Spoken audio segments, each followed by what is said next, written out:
Hello student, welcome to online class.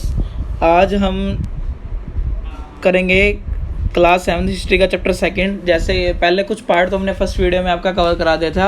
अब हम second chapter में उसके बारे में आगे पढ़ेंगे कि कौन कौन से आपके वंश आगे क्या क्या आए। उसके बाद आपके जो वंश आए थे वो चोलाज आए थे। चोलाज उन्होंने क्या किया, चोलाज आए उन्होंने क्या क्या किया, चोलाज कौन थे क्या थे। The Cholas were minor chiefly family known as the Muttaraiyar, उनको मुर्तार बोला जाता था।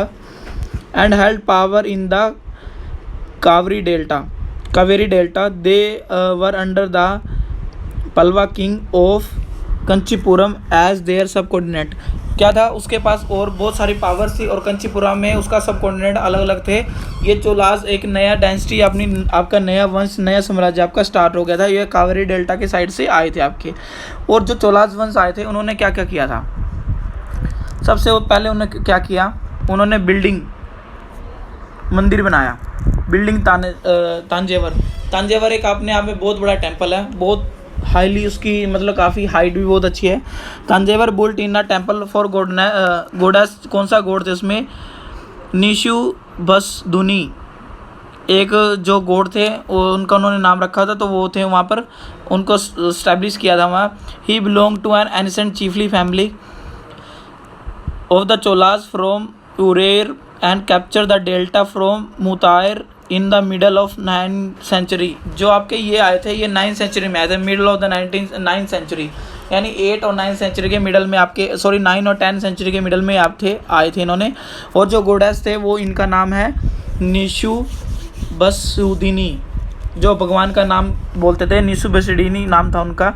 उसके बाद सक्सेसर ऑफ विजयनगर के बारे में आपने सुना है, सीरियल भी आता है एक विजयनगर का, ठीक है। जैसे तेलानी रामा वो सीरियल है, उसमें जो विजयनगर वो जो राजा है कृष्णदेव राय, उसका ही पूरा साम्राज्य है। ऐसे विजयनगर उन्होंने साम्राज्य अपना शुरू किया था, वो चोला किंगडम के अंदर रहता है। Vijayanagar successor neighbourhood region at the kingdom was expand in the size and power. The Pandyans and the Pallava territory in the south and north were brought under the Cholas kingdom. जो ये विजयनगर था आपका, पलवा था, पंडास थे, ये जो सारी थी ये चोला किंगडम के अंदर थी। क्योंकि चोलाज वंश क्या थे, हर एक राजा जो भी आए उन्होंने अपनी जो ये टेरिटरी और बढ़ाने की थी, लड़ाई करके अपनी एरिया बढ़ाना एक्सपेंड करना शुरू कर दिया था। इसलिए उन्होंने ये सारा जो विजयनगर का एरिया था सारा चोला किंगडम के अंदर आपका आता था। राजा राज first was the most powerful Cholas under. He became king in AD 1985 and expanded the kingdom. He also organized the administration of the empire. Raja Raj son Rajendra first continued his policy और expand his kingdom. उसके बाद राजा राज first आया और उन्होंने भी आते ही अपनी kingdom को एक्सपेंड करना शुरू कर दिया। उसके बाद उसके सन राजेंद्र था, उसने ही उस जो उनकी जो डायनेस्टी थी आगे एक्सपेंड किया। नेवी एक्सपेंडेशन यानी कि एक तरह से मिलिट्री क्या हुआ, नेवी यानी वो समुद्री रास्ते, उन्होंने समुद्री रास्ते खोजे और उन्होंने अपने जो समुद्री इलाका था, समुद्री एरिया था, उसको बहुत एक्सपेंड करना शुरू कर दिया और अच्छी अच्छी नई सेनाएं वहाँ पर लगानी शुरू कर दी। चोलाज आर्किटेक्चर, उस टाइम आर्किटेक्चर बहुत अच्छा था। जैसे मैंने स्टार्टिंग में बताया था कि तंजावर में एक टेम्पल बनाया गया था, वो अपने आप में एक बहुत अद्भुत था। उस टाइम की कला उस तंजावर टेंपल से आपकी देखी जा सकती है।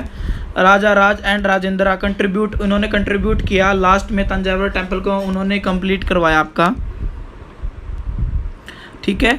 They stand as example of the architecture and spiritual of the Cholas.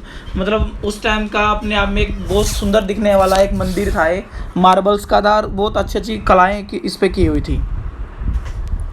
Activity around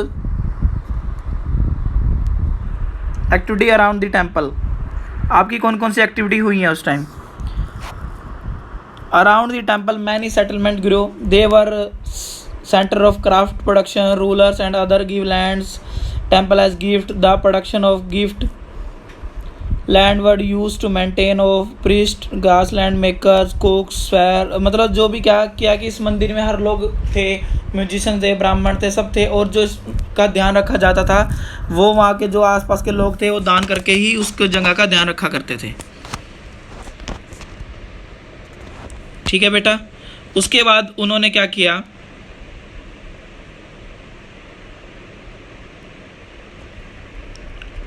उसके बाद फंक्शंस, उसके बाद विलेज आने शुरू। विलेज का क्या क्या फंक्शन रहे आपके? विलेज में क्या था? The village council and the Nadu has several administration function such as dispensing justice and collecting tax. जो ग्राम के लोग थे, मतलब गांव का जो सेना, मतलब उसको सभापति या कुछ भी ग्राम सभापति बोलते थे, तो उसका काम क्या था? वो टैक्स को कलेक्ट करता था पीजेंट से, और वो जो टैक्स था वो सेंट्रल चोला गवर्नमेंट को दिया करता था। और कुछ जो उस किंगडम में कुछ जो बड़े लैंडलॉर्ड्स होते थे, उनको एक टाइटल दिया जाता था। टाइटल का नाम था आपका मूव एंड डन वलन। ए वलन और पीजेंट सर्वाइव 3 किंग्स, मतलब किंग्स के अंडर ही रहते थे, बट वो एक तरह से ही बहुत अच्छा काम किया करते थे अपने एरिया में, तभी उनको कुछ टाइटल दिया जाता था। Brahmadeya land grant made to be a Brahmana was known and brahmadeya. It result emerge of large number of brahmadeya settlement in corn valley. क्या हुआ? उस टाइम ब्राह्मण को भी कुछ लैंड दिया जाते थे जिसका नाम था ब्राह्मण दिया, और वो कावेरी वैली पर ही रहा करते थे। उसके बाद सभा क्या है? जो गांव में आज गांव की सभा होती है, ऐसे वहाँ भी एक सभा, एक असेंबली को ही सभा बोलते हैं। जो ब्राह्मणों की सभा थी उसको सभा बोलते हैं, और जो ब्राह्मण की सभा थी वो ही मंदिर का ख्याल रखती थी, ध्यान रखती, सब कुछ वही किया करती थी। ठीक है, इस चैप्टर में आपका यही था। इस चैप्टर में सबसे पहले क्या था हमने पढ़ा? न्यू किंगडम, प्रिस्टाज, फाइट और Kannauj, Cholas, function of village counselling, glossary है कुछ आपकी, और उसके बाद आपका एक आता है agriculture. It was possible for the ruler of the Cholas dynasty to achieve the great many things due to the fertile river.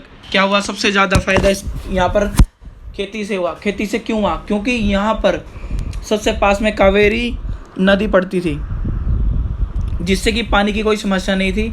उन्होंने पानी वहाँ से लेकर और बड़े अच्छे अमाउंट में वहाँ पर खेती करनी शुरू कर दी थी।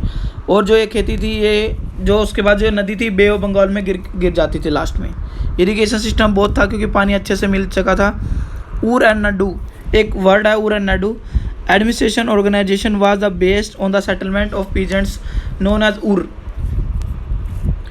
और such village from the large unit known as. जो छोटी यूनिट थी उसको ऊर बोलते थे पीजेंट्स की, और बड़ी जो यूनिट थी उसको नाडू बोलते थे। ठीक है बेटा, इस चैप्टर में यही था।